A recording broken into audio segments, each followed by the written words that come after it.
Nagbabala ang Department of Health laban sa mga sakit na maaaring makuha ngayong pabago-bago ang panahon. Kaya hindi ng pagkakaroon ng wastong nutrisyon sa mga kabataan na siyang madalas tamaan ng sakit dahil sa kakulangan ng lakas at resistensya. Balita mo kami, Julius Tisamburon. Pinag-iingat ng Department of Health ang publiko laban sa mga sakit na maaaring makuha ngayong tag-ulan. Dahil na din sa pabago-bagong panahon, hindi lang bata ang apektado kundi pati ang matatanda.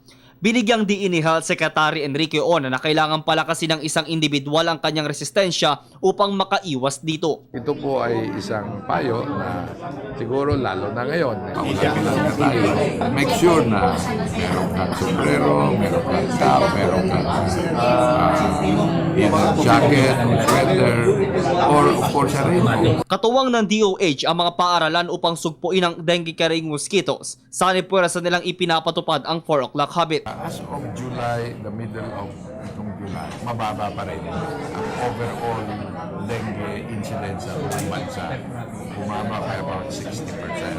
Subali, yun ho ay pwedeng biglang tumaas.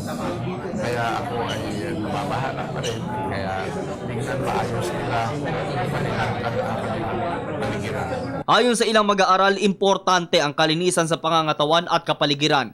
Bukod sa dengue, uso din ang lagnat, sipon at ubo. Sa pagbuhos ng malakas na ulan at pagragasa ng baha, kaakibat nito ay leptospirosis mula sa ihi ng daga.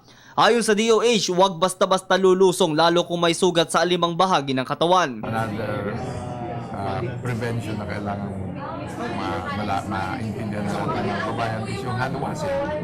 Na lalong-lalo na ngayon, lalo na ating mga kabayan, pag nag-travel ka, yung kung anong nahawakan mo, dapat laging hand washing ang importante.